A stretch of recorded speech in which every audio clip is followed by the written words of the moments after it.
Édimbourg. La volonté des séparatistes catalans d'organiser un référendum d'autodétermination bénéficie d'un fort soutien en Écosse, 3 ans après une tentative ratée d'indépendance dans ce territoire britannique, et des voix de plus en plus nombreuses s'élèvent contre son interdiction par Madrid, jugée antidémocratique. Nous soutenons les Catalans, a dit Rory Steele, un responsable de l'organisation de jeunesse du Parti national écossais SNP, qui s'apprête à s'envoler pour la capitale catalane Barcelone, avec une vingtaine d'autres jeunes indépendantistes. Nous nous y rendons essentiellement pour en apprendre un peu plus sur eux, échanger nos expériences et notre expertise, mais aussi pour les soutenir, a-t-il expliqué à l'AF. Une autre délégation, composée d'hommes politiques et d'écrivains notamment, prévoit de mener sur place une mission d'observation, alors que Madrid a lancé cette semaine une vaste opération policière et judiciaire en Catalogne. De quoi compliquer l'organisation d'un scrutin, que les autorités régionales ont décidé de maintenir au 1er octobre malgré l'opposition du gouvernement central, qui l'a déclaré anticonstitutionnel. La première ministre écossaise, Nicola Sturgeon, avait déjà appelé jeudi au respect du droit à l'autodétermination en Catalogne, tout en espérant un retour au dialogue entre Madrid et Barcelone. Si Madame Sturgeon a reconnu qu'il était tout à fait légitime pour l'Espagne de s'opposer à l'indépendance de la Catalogne, elle a estimé néanmoins préoccupant qu'un État, quel qu'il soit, puisse dénier le droit d'un peuple à exprimer démocratiquement sa volonté. Le droit à l'autodétermination des peuples est un principe international important, et j'espère vraiment qu'il sera respecté en Catalogne et partout ailleurs, a déclaré cette semaine la chef du parti indépendantiste SNP devant le Parlement régional écossais. Pas que les nationalistes, le soutien écossais n'émane pas que des nationalistes.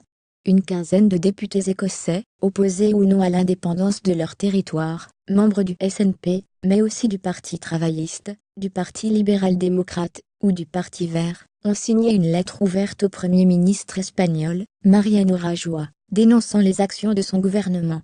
Le gouvernement espagnol affirme agir pour défendre la démocratie, mais les menaces d'actions en justice contre des centaines de représentants démocratiquement élus, et les actes de répression contre un gouvernement élu, des organisations médiatiques, et des citoyens ne sont en aucun cas des actes démocratiques, ont-ils mis en garde. Le pire que nous puissions faire maintenant, c'est de laisser le régime de Madrid écraser la démocratie en Catalogne, a récemment estimé l'ancien député SNP Jorge Corvan, fondateur d'un groupe parlementaire multipartite sur la Catalogne. Si vous croyez dans une démocratie écossaise, si vous croyez au droit de l'Écosse de voter, alors vous devez défendre le droit de la Catalogne de voter. Nous sommes catalans, et les Catalans sont écossais. Un précédent pour l'Écosse. Le Parti national écossais SNP avait obtenu de Londres l'organisation d'un référendum sur l'indépendance de l'Écosse en septembre 2014, qui avait perdu 55% des électeurs choisissant le maintien dans le Royaume-Uni. Pro-indépendantistes comme opposants avaient alors salué la campagne comme étant un modèle d'engagement démocratique. Seules quelques arrestations avaient eu lieu, principalement pour des troubles mineurs, comme des jeux d'œufs.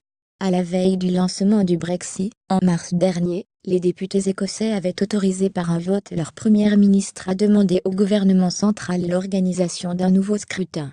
Mais le projet a été mis en veilleuse après la mauvaise performance des nationalistes écossais aux élections législatives anticipées de juin. Les actions menées en Espagne, pour tenter d'empêcher le scrutin, comme la saisie de millions de bulletins de vote, a choqué en Écosse, où certains craignent que cela pourrait inspirer Londres, si le gouvernement espagnol arrivait à ses fins. Il n'est pas impossible que l'État britannique fasse la même chose, dans les années qui viennent s'il apparaît que l'Écosse avance vers l'indépendance, a estimé Jonathan Chaffee, fondateur de la Radical Independence Campaign, la campagne pour l'indépendance écossaise, interrogé par l'AF. Si nous autorisons l'État espagnol à créer un précédent, alors ce précédent ne vaudra pas que pour l'Espagne, mais aussi pour le Royaume-Uni et au-delà, a-t-il poursuivi. C'est une question pour l'Europe dans son ensemble, et une question pour la démocratie partout. Ailleurs, sur le web contenu proposé par Taboola.